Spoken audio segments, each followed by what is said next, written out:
Tayo po'y dumako sa ating pag-aaral ng salita ng Panginoon. Bilang mga magulang, isa ho sa commitment at utos ng Diyos ay turuan natin ang ating mga anak.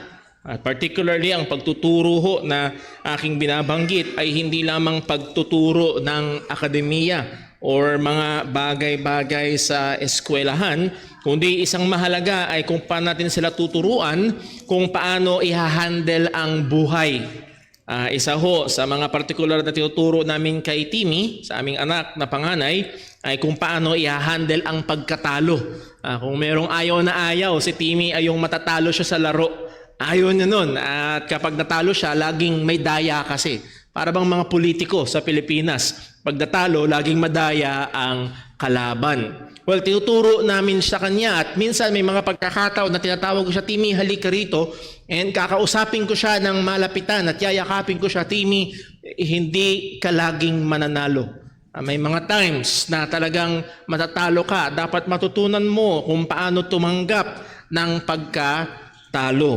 Well, hindi lang ho yun. Isa sa mga mahalaga na tinuturo ho sa mga bata ay ang hindi pagganti. Sapagkat ang aming mga anak ay magkalapit ang edad at si Leah ay nasa punto na malakas siyang mang-Alaska sa kanyang kuya. Talagang hindi lumilipas ang araw na kung saan ay wala silang pag-aaway at wala silang pag-iinisan. At lagi naming tinuturo sa kanila ay huwag kang gaganti. Kapag may ginawa si Leah, huwag kang gaganti. O pag may ginawa si Kuya Leah, huwag kang gaganti. Anong gagawin mo? Susumbong mo kay Mami at Daddy. At may mga times na tinatawag namin, lalo na si Timmy, na tinatawag ko siya, Kuya, ikaw ang kuya, ikaw ang mas malaki. Huwag mong gagantihan ang iyong kapatid.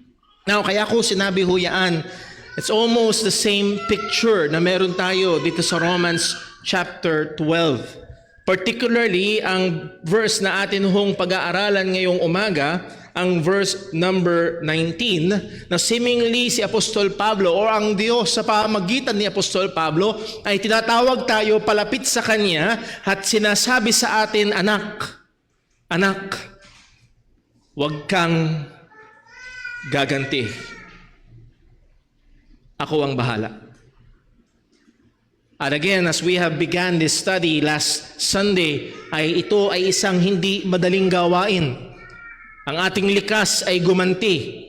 Ang ating kinasanayan ay tayo ay magbabalik. Hindi lang basta magbabalik, may interes pa. At nawa, tulungan tayo ng Panginoon na maunawaan ang Kanyang kalooban. At hindi lang ito maging kaalaman, kung hindi maisabuhay natin ito. At ang mga salita ng Diyos ho na ito ay lalong magkumporme sa atin sa wangis ng ating Panginoong Hesukristo. Tayo ho muna'y manalangin bago tayo magpatuloy. Panginoon naming Diyos, aming Ama sa langit, muli kami po ay nangangailangan ng iyong biyaya. Sapagkat hiwalay sa iyo, O Diyos, wala kaming magagawa.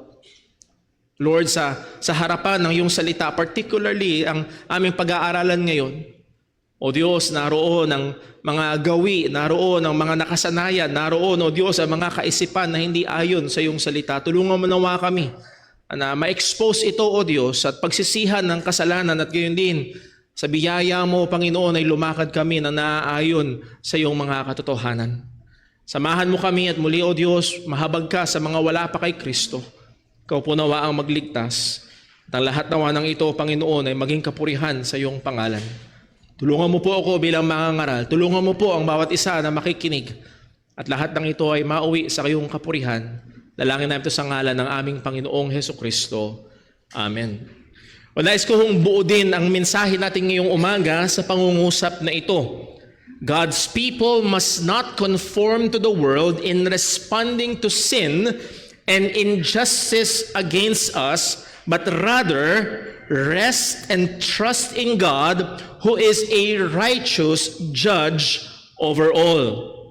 Ang mga mananampalataya ng Diyos ay hindi dapat umayon sa mundong ito sa pagtugon sa kasalanan at hindi matuwid na mga gawa laban sa atin. Sa halip ay magpahinga at tumiwala sa Diyos na matuwid na hukom sa lahat. Muli ho, ang mga sumusunod na katotohanan na ating pinag-aaralan ay mahirap. At ito ay very much contrary sa ating mga sarili. As we have said last Sunday, nawa ang mga katotohanan ng Diyos na ito ay mag-rebuke ng kasalanan, magtama ng mga pananaw at magturo sa atin kung paano tayo tutugon or mamumuhay bilang mga Kristiyano sa mundong ito na yes, mayroon at merong magkakasala sa atin. Meron at merong gagawa ng hindi tama sa atin. And guess what? Tayo rin naman ay makakagawa ng mali at kasalanan sa iba. Paano tayo tutugon?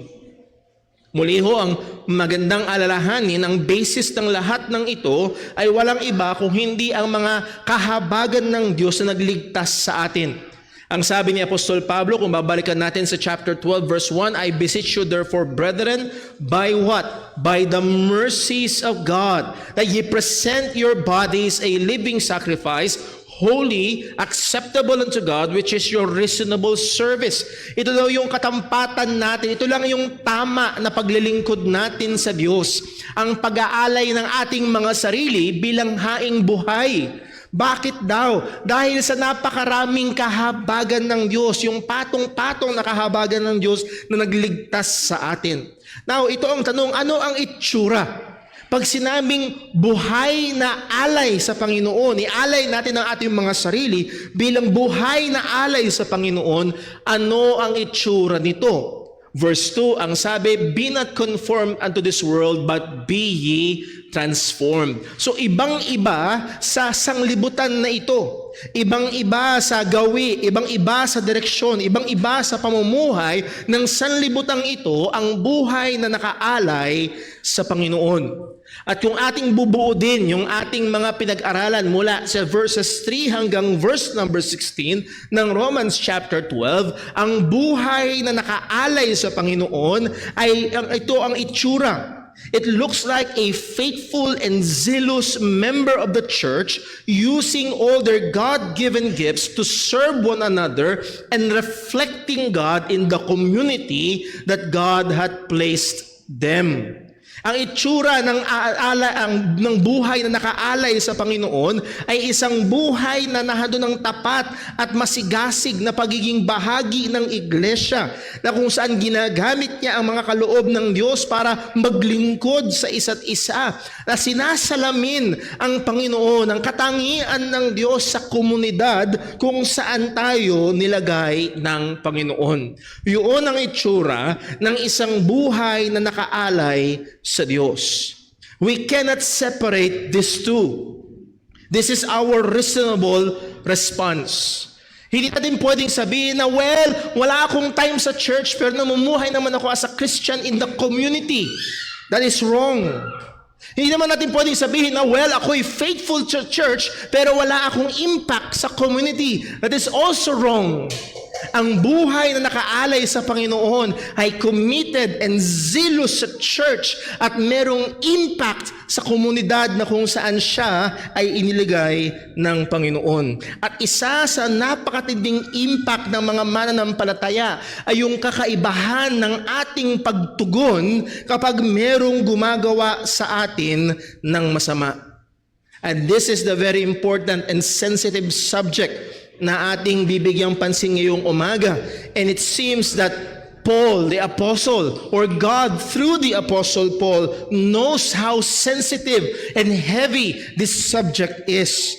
Alam ni Apostol Pablo, alam ng Diyos kung gaano kabigat itong paksa na ito, sapagkat marami na mga mananampalataya, I believe with no exemption, lahat tayo ay nakakaranas ng injustice.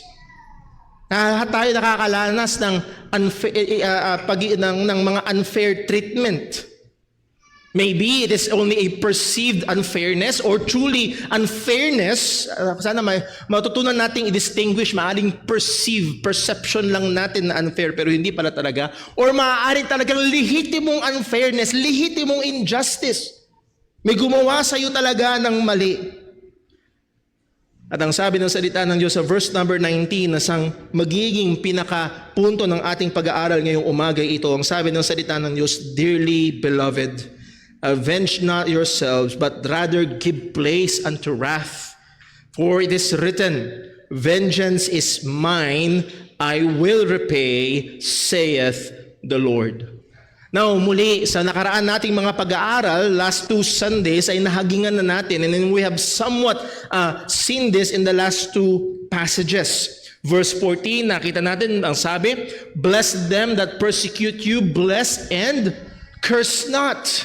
Again, this more on nagzi-zero in sa ating bibig kung paano nag-respond ang ating dila kapag merong gumagawa sa atin ng masama. Pero hindi lang yun, it also calls for our action kapag merong gumagawa sa atin ng masama. Verse 17, Recompense to no man evil for evil, provide things honest in the sight of all men, if it be possible, as much as lieth in you, live peaceably with all men. Ito yung pinag-aralan natin last Sunday. Mabilis na review lamang sa mga bagay na ito last Sunday. Ang sabi sa ESV, repay no one evil for evil. Kapag merong masama na ginawa sa atin, pag merong injustice, pag merong kasalanan na ginawa sa atin, ang sabi ng salita ng Diyos, we are not to return evil for evil. Ano ang punto? There is no time. Listen, walang panahon na pwede at permitted sa mga Kristiyano ang gumawa ng masama. Kamakailan lamang ay may nag-viral sa Facebook na isang kandidato na kung saan pinagtatanggal yung mga poster niya sa harap mismo ng bahay niya. At siya ay nanggagalaiti at talagang nagsusumigaw doon sa lansangan at talagang kung anong sinasabi niya doon sa mga enforcer na nagtanggal ng kanyang poster. Ang sabi niya, kung ano yung word na, nakalimutan ko yung pinagsaktong word. Kung gagawan parang ang punto ay kung gagawan mo ako, kung aabusuhin mo ako, aabusuhin din kita. Sabi niya ganun. Yun ang batas ng tao. Yun ang gusto natin gawin. Yun yung natural sa atin. And again, as I said, muli tayo ay gaganti. Hindi lang natin basta ibabalik ang masama, ibabalik pa natin ng may interes. Binasag mo yung bintana ko, susunugin ko yung bahay mo. Inapakan mo yung paa ko, puputulin ko yung sayo. Pinatay mo yung pinsan ko, uubusin ko yung pamilya mo. Madalas ang tao ay ganito, pero muli, ang Kristiyano ay walang anumang pahintulot na gumawa ng masama. Repay no evil for evil. Ang sabi ng Ephesians chapter 4 verse 26, yes, may mga times that we should get angry. Dapat tayong magalit kapag may gumagawa sa atin ng masama, pero hindi lisensya yon para tayo magkasala. Ang sabi, be angry and sin not. Muli, alisin natin sa ating kaisipan ang itinanim sa atin ng mundo na pag galit ka, may lisensya ka ng gumawa ng masama. Na pag galit tayo, pag nagdilim na ang ating paningin, okay lang na gumawa ng hindi tama. May time na pwedeng magalit at may time na dapat magalit. Ang sabi ng Biblia, ang Diyos ay nagagalit. Pero ang sabi ng salita ng Diyos, huwag tayong magkakasala. At wala pa rin tayong lisensya na magbalik ng masama sa masama. Minura mo ko, mumurahin din kita. Siniraan mo ko sa Facebook, sisiraan din kita. Niloko mo ko, lolokohin din kita. Oo, nangaliwa ka, mangangaliwa din ako. Ito ay batas ng tao, pero hindi ito sa Kristiyano. Ang sabi sa atin ng salita ng Diyos, provide things honest in the sight of all men. Ang punto, do what is good. Do what is honest. Do what is honorable in the sight of all men.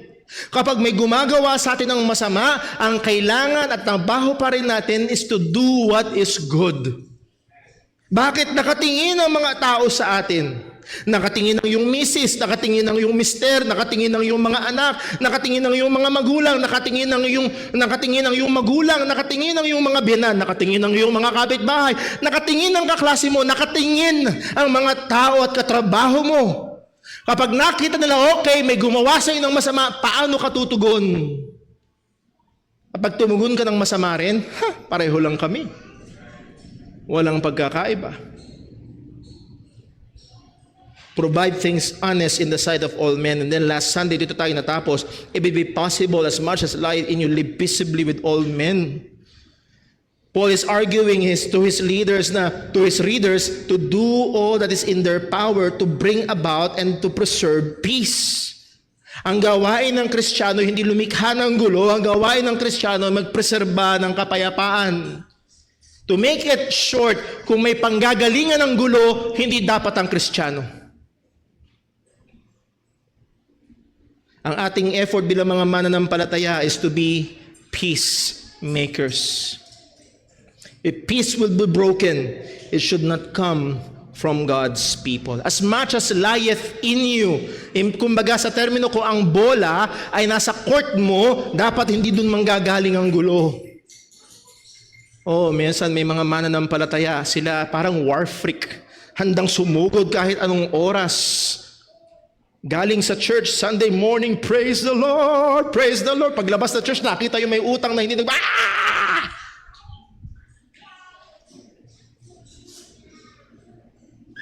Again, mga kapatid, lahat tayo ay struggle natin ito.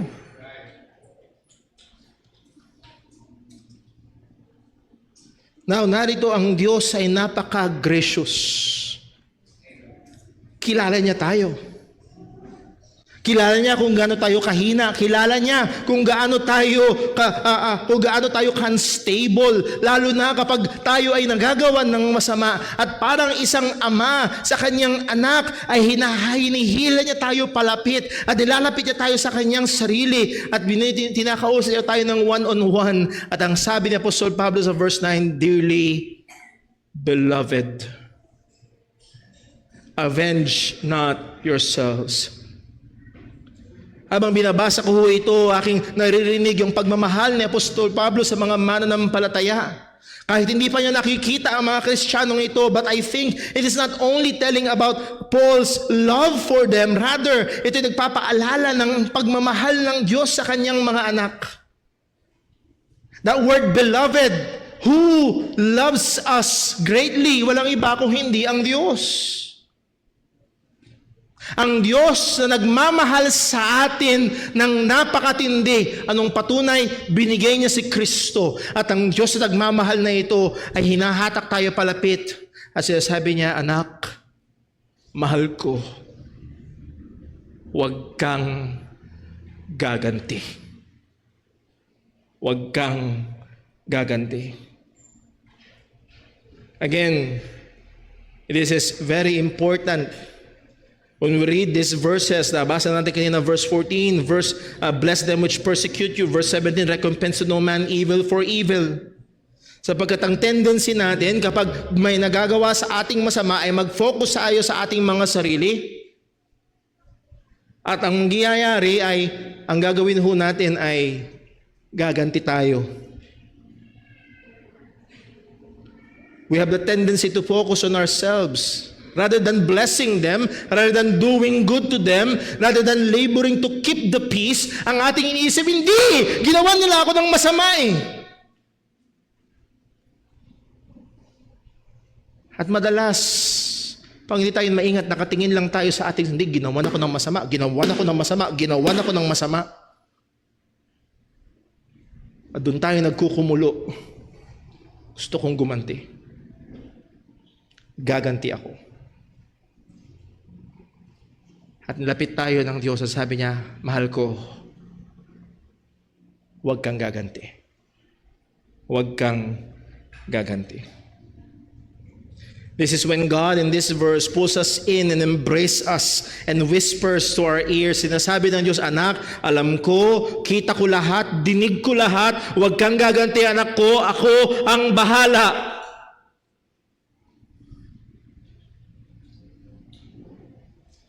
Narinig ko, anak, yung sinabi sa'yo. Nakita ko, anak, yung sinabi sa'yo. Kitang-kita ko yung ginawa.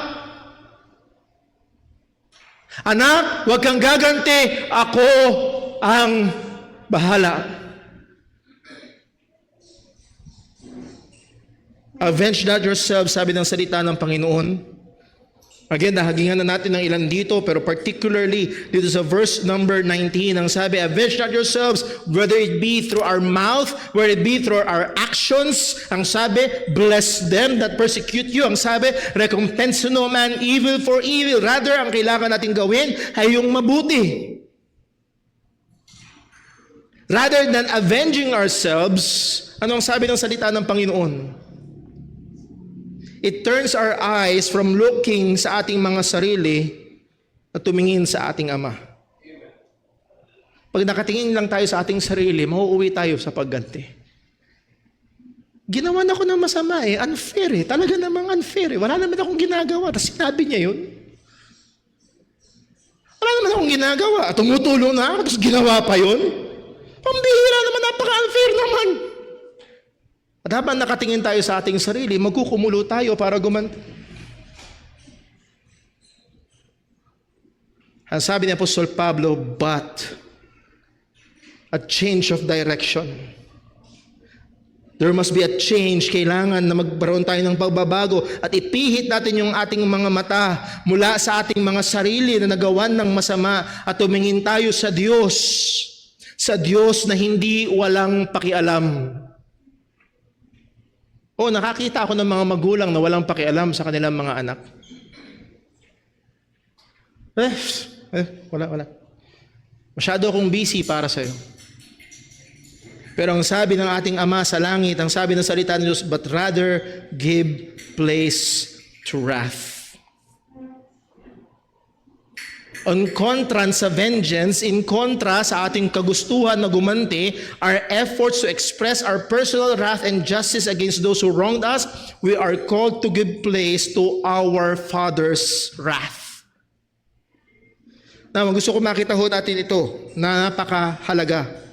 Kapag merong gumawa sa atin ng masama, kapag merong nag-commit sa atin ng injustice, kapag merong gumawa ng hindi tama sa mga tao at mga anak ng Diyos, lalo na kapag merong umuusig sa mga mananampalataya dahil sa ating pananampalataya kay Kristo, kapag merong gumamit ng kanilang bibig ng hindi tama laban sa atin, kapag merong gumamit ng kanilang mga daliri at nag-type ng kung ano sa online para siraan tayo ng walang katotohanan, pag nagkasala sa atin ang ating asawa o ang ating anak o ang ating magulang o ang ating mga kamag-anak o ang ating kaklase o katrabaho, kapag sino man ang gumawa sa atin ng hindi tama, ang ating Ama sa langit ay hindi nagsasabing, bahala kayo dyan. Ang ating Ama sa langit ay hindi nagsasabing, wala akong pakialam dyan.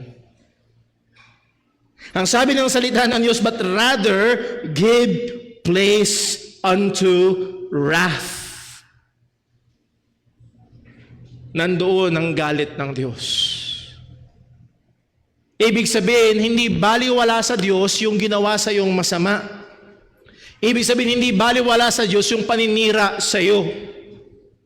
Ibig sabihin, hindi baliwala sa Diyos kung nilapastangan ka ng anak mo. Hindi baliwala sa Diyos kung may ginawa sa iyo ang magulang mo. Hindi baliwala sa Diyos kung may ginawa ang misis mo, ang mister mo. Hindi yun baliwala sa Diyos.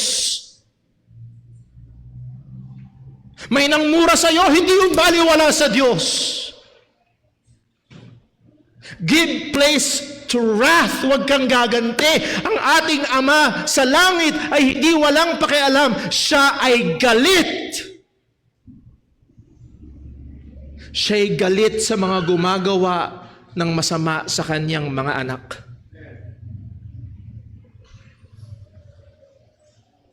Give place to wrath. Ang wrath na ito ay hindi yung galit na atin, hindi yung puot natin, kundi ang puot ng ating Ama sa langit. O maaaring tanong, well, bakit? Bakit kailangan? Bakit hindi yung puot ko? Bakit hindi yung galit ko? Kung bakit yung galit ng Panginoon? Ang sabi ng salita ng Diyos, for it is written, vengeance is mine, I will repay, saith the Lord. Ayan, napakaganda ng sinabi ni Apostol Pablo na ito. Sabi niya, it is written. At ang sinasabi ng salita ng Diyos sa atin dito ay ito. Kapag ikaw ay nasaktan, kapag ikaw ay nagawan ng hindi tama, Kapag nahandoon na ikaw'y kumukulo na sa iyong pagnanasa na gumawa ng pagganti, ang sinasabi sa atin ng salita ng Diyos, go to the Word of God. What is written? Ano ba ang nakasulat? Go to your Bible. Ang sabi ng salita, beloved, avenge not yourselves, rather give place unto wrath. Why? It is written. Babalik tayo sa nakasulat, mamumuhay tayo sa nakasulat, hahakbang tayo ayon sa nakasulat. So kung merong kasalanan at galit sa loob ng inyong pagsasama bilang mag-asawa, go to the Word of God. Kapag merong kasalanan o galit sa loob ng pamilya, go to the Word of God. Kapag merong problema sa loob ng church, may nagkasala sa iyong kapatid sa Panginoon, anong gagawin? We go to the Word of God. We go to what is written.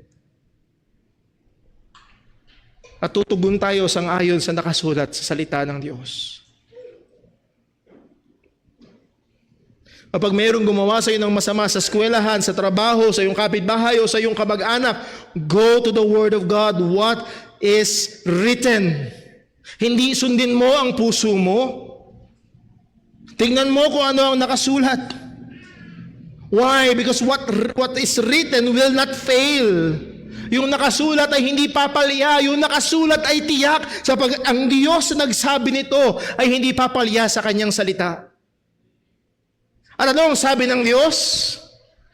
Vengeance is mine.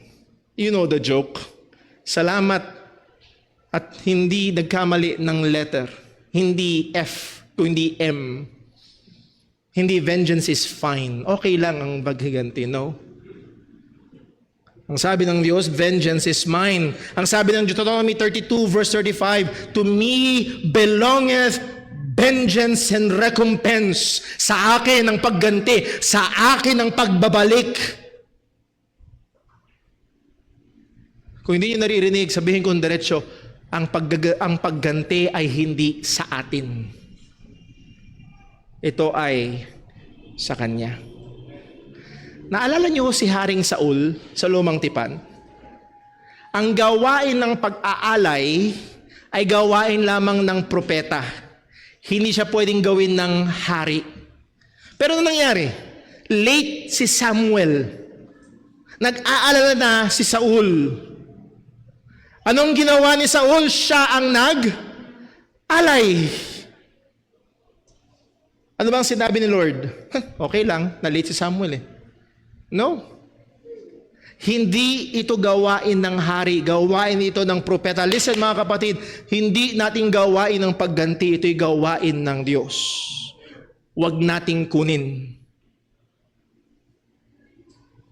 Huwag nating kunin. Ang sabi ng Psalm 94 verse 1, O Lord God, to whom vengeance belongeth, O God, to whom vengeance belongeth, show thyself.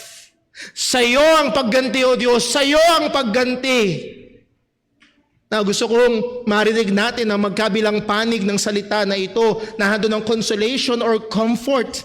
Ang katotohanan na sa mga nagawan ng masama, sa nagawan ng mali, ang Diyos ang gaganti para sa atin. Ang sabi ng Isaiah 53:35 verse 3, strengthen ye the weak hands and confirm the feeble knees. Say to them that are fearful of a fearful heart, be strong, fear not. Behold, your God will come with vengeance, even God with a recompense. He will come and save you. Ito ay matinding comfort sa mga naka-experience ng injustice, lalo na sa mundong ito, kapag malaking isda yung gumawa ng mali sa iyo. Makapangyarihan, malaking tao, seemingly untouchable sa lipunan. Ang sabi ng salita ng Panginoon, vengeance is mine. So narito ang comfort. Ang Diyos ang gaganti para sa iyo. Pero gusto ko rin marinig natin yung warning. Vengeance, ang sabi ng Diyos, sa akin ang pagganti. So here's the warning, huwag natin kukunin. Sa Diyos yan.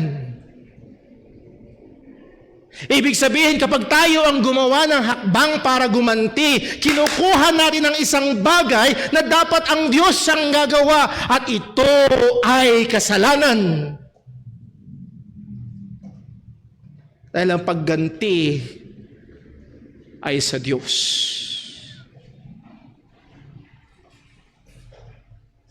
Ano ang trabaho natin bilang mga Kristiyano?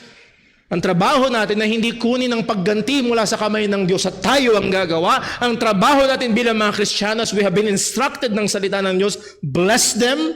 Ang trabaho natin bilang mga Kristiyanos, provide things honest in the sight of all men. Ang trabaho natin bilang mga Kristiyano, Ephesians chapter 4 verse 1, it says, be angry and sin not. Bantayan natin ang ating mga sarili para wag tayong magkasala. Ang trabaho natin bilang mga Kristiyano, let not the sun go down upon your wrath. Wag nating pagtagalin yung ating galit. Neither give place to the devil.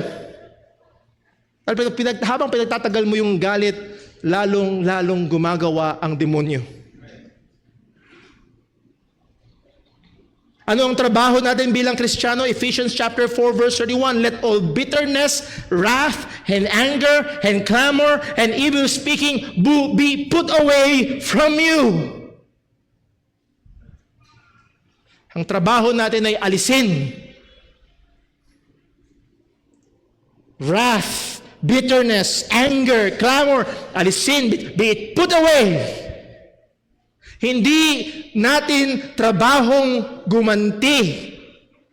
Therefore, listen, therefore, ang kaisipan na Brother Paul, matatahimik lang ako, maayos lang ito kapag nakaganti ako, ay isang kaisipan na hindi ayon sa salita ng Diyos. Dahil hindi ito atin. Ang pagganti ay sa Diyos. Wala sa atin ang bigat ng pagganti, nasa Diyos ang pagganti. At ang sabi ng salita ng Panginoon ay, will repay. Ako ang magbabalik. Anak, binato ka, akin na nga yung bato, wag mong ibato. Ako ang magbabalik. Ako ang gaganti. There is an assurance of justice. May katiyakan, may pagtitiyak. Ang sabi ng Diyos, ako ang gaganti, saith the Lord. Ang Diyos na matuwid, ang Diyos na mapagmahal, ang Diyos ng hustisya ang nagsabi, ako ang gaganti, at maniwala kayo, ang Diyos natin hindi katulad ng mga politiko na mabilis mangako pero walang ginagawa. Pag nangako ang Diyos, tiyak na mangyayari. Now, paano to gagawin ng Diyos? Paano to gagawin ng Diyos? He will do it His way, not ours. Ang pag-ingatan ho natin ay isipin natin na mas mahusay tayo sa Panginoon. Huwag ka mag-alala, pag hindi ka gumanti, ang Diyos ang gaganti. Pero Lord, pag gumanti ka, dapat ganito, dapat ubos yung ganito, dapat ubos yung buhok niya, dapat ubos yung kotse niya, dapat ubos yung bahay niya. Anak, magpahinga ka.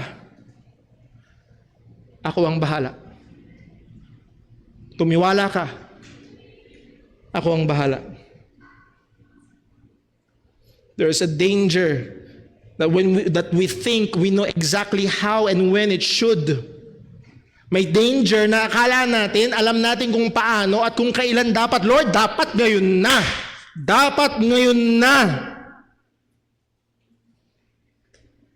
And yes, pag tumingin tayo sa paligid, even in our personal experience, but parang wala. Not just in our personal experience, even in the bigger picture.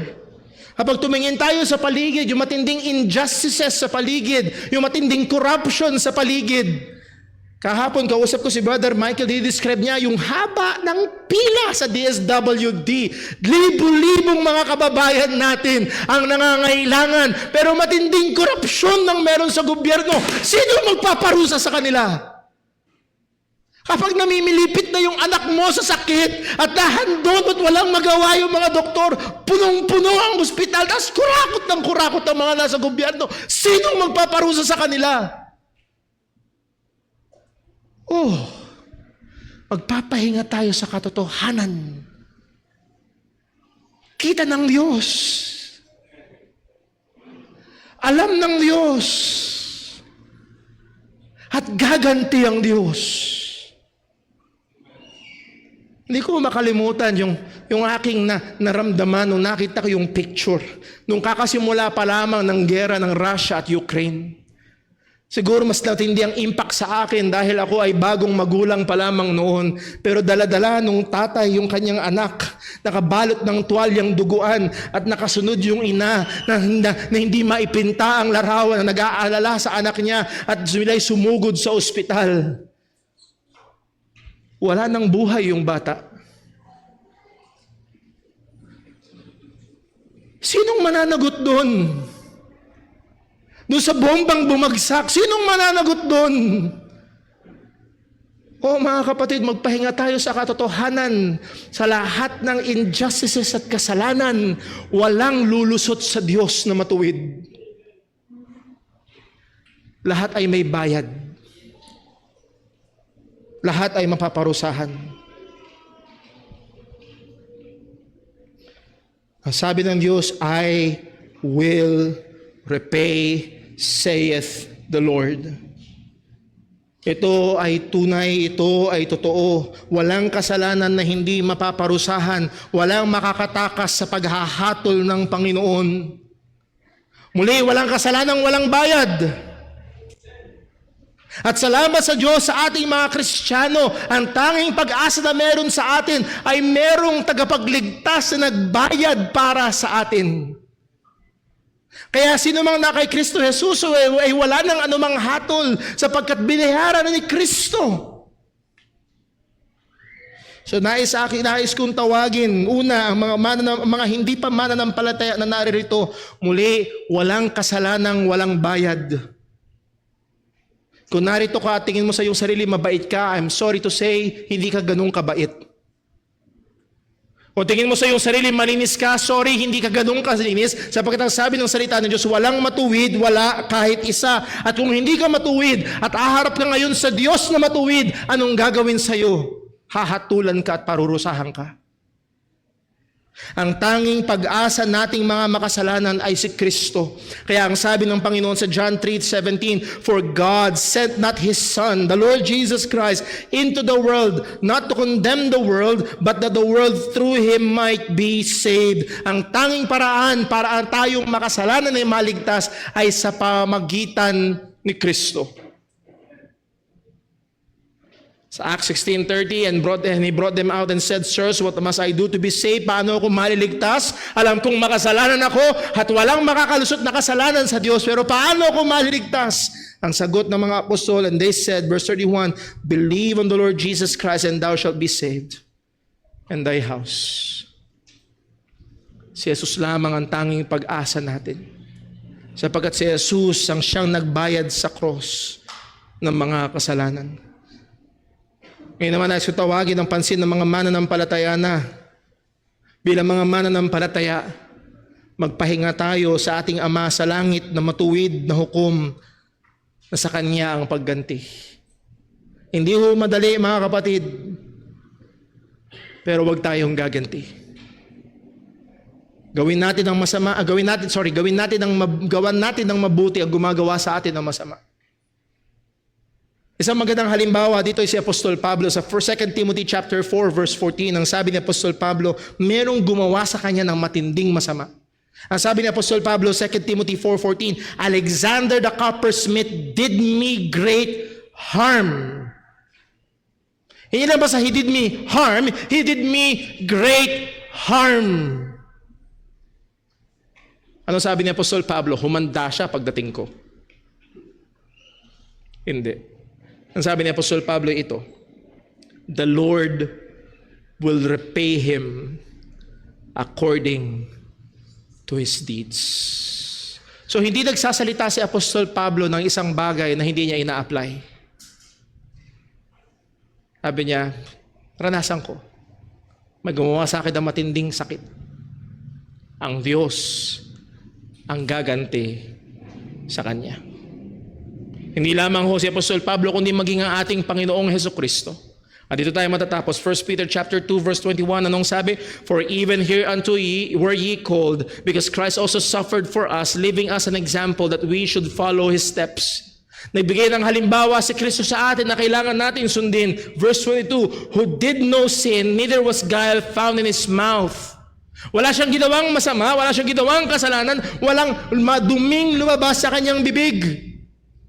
O minsan pag tayo ay nagagawa ng masama, yun ang nangyayari sa atin. Puro madumi ang lumalabas sa ating bibig at nakakagawa tayo ng masama. Pero ang ating Panginoong Jesus, anong sabi? Verse 23, who when He was reviled not again. When He suffered, He threatened not, but what?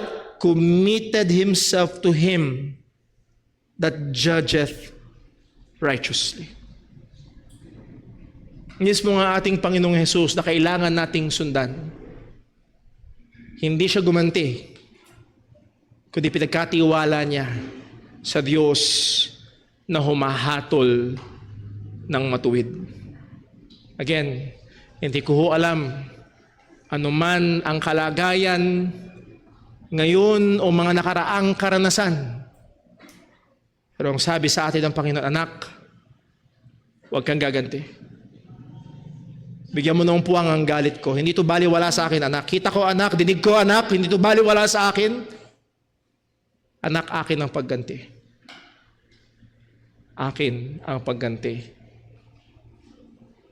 Tumiwala tayo sa Kanya at purihin natin ng Diyos, ang Diyos na matuwid, ang Diyos na humuhukom sa lahat ng kasalanan, ang Diyos na gaganti para sa Kanyang mga mananampalataya.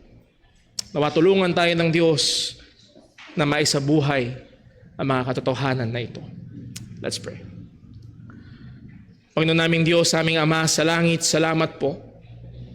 Salamat po. At Lord, kailangan namin ng iyong tulong sapagkat napakalikas sa amin ng gumanti. O Panginoon, maaaring meron dito ang kanyang struggle ay napakabilis niyang gumanti. Ng salita, ng gawa, o sa aming kaisipan man, Panginoon, ay napakadali namin mag-alaga ng galit at pagganti sa iba. O Panginoon, patawarin mo po kami. Tulungan mo kami, O Diyos, sa kagaya ng aming Panginoong Hesukristo, na walang masamang lumabas sa kanyang bibig. Nung siya ginawa ng masama, Panginoon, hindi siya gumanti. Ngunit nagtiwala sa iyo na matuwid na hukom. Tulungan mo nawa kami. Tulungan mo nawa kami, O Diyos, na magkaroon ng mataas na pananaw sa iyo. Na ikaw ay tapat sa iyong salita. Na ang iyong pangako ay totoo. Na walang kasalanan at walang injustice, walang unfairness, Panginoon, na makakalusot sa iyo. Kung hindi ito bayad sa krus ni Kristo, ito'y pagbabayaran ng walang hanggan sa impyerno. Salamat, O Diyos, sa pwede kami magpahinga sa katotohanan na ikaw ay Diyos ng hustisya. Ingatan, tulungan mo nawa kami, Panginoon. Samahan mo kami, O Diyos, sa biyaya mo na maipamuhay ang mga katotohanan na ito. Lord, sa pagpapatuloy namin, maging sa aming pagdadaos ng banal na hapunan, alalahanin namin kung paanong ikaw na Diyos na banal ay nahabag sa amin na mga nakagawa ng kasalanan sa iyo. Ito'y aming dalangin sa pangalan ng aming Panginoong Hesukristo. Amen.